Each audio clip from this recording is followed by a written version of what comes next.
नमस्कार दोस्तों। आज हम एमए संस्कृत का सेमेस्टर 1 का पेपर 1 नाटक तथा काव्य इसके बारे में हम चर्चा करेंगे।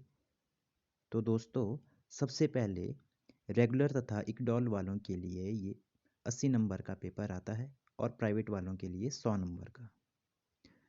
इसकी समय अवधि हमें 3 घंटे की मिलती है। तो दोस्तों, हम सबसे पहले प्रश्न की ओर चलते हैं। तो दोस्तों, अधस्तनेषु प्रसंगनिर्देश पुरस्सरं पदद्वयं विशदं व्याख्यायत। तो हमें पहले प्रश्न में 4 पद्य मिलते हैं। हमें 4 पद्य में से 2 पद्य की व्याख्या करनी होती है। तो दोस्तों, हम अब दूसरे प्रश्न की ओर चलते हैं। अधोलिखित तयो एकं पद्यं प्रसंगनिर्देशपूर्वकं व्याख्यायत।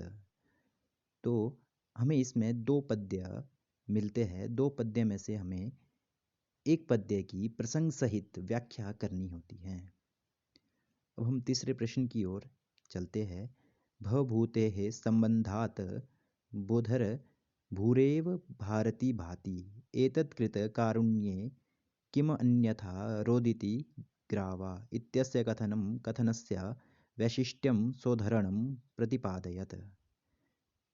अथवा उत्तरां चरितम् आधृत्य सीतायाः चरित्रं चित्रयत्।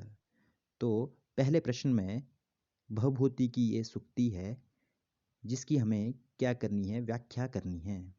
और अथवा में जो प्रश्न है इसमें क्या करना है कि सीता का चरित्र हमें लिखना है।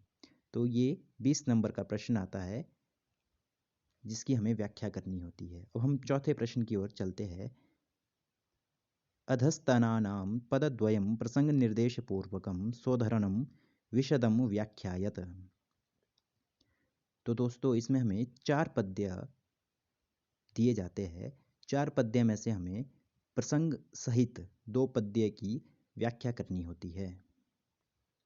तो अब हम पंचम प्रश्न की ओर चलते हैं।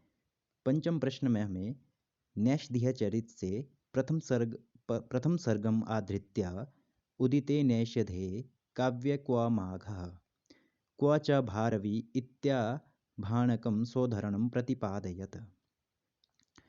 इसकी हमें क्या करनी है, व्याख्या करनी है। और अथवा में इसका प्रश्न दिया होता है पठितांशम आधृत्य नैषधे विविध विद्या वैशारदत्वं सोद्धरणं विवेचयत। तो हमें इन 2 प्रश्नों में से एक प्रश्न की व्याख्या करनी होती है जो कि 15 नंबर का होता है।